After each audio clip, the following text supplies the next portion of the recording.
Hello everybody, Sean here, and we're looking at the 5 things to consider when you're first starting out in the Elder Scrolls Online.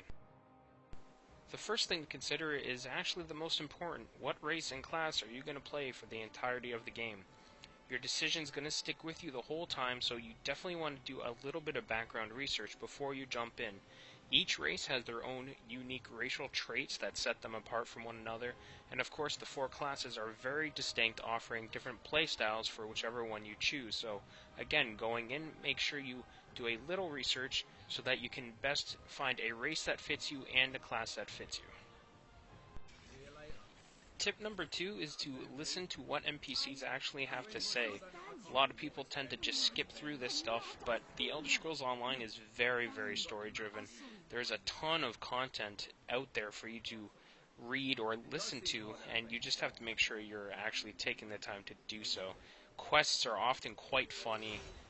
NPCs are very well written and very enjoyable just to talk with. So take the time, enjoy the quests, don't just skip right through them, and you'll have a much more enjoyable experience with the Elder Scrolls Online.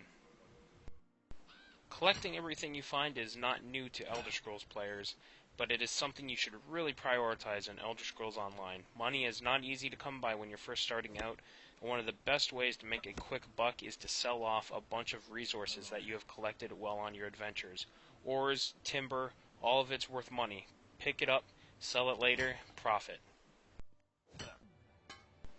Tip number 4 is to craft your own gear. In the early levels, it can be pretty hard to keep buying gear as you level up, but if you use the resources you've been finding out in the field, you could go to any crafting station and craft some basic equipment for yourself.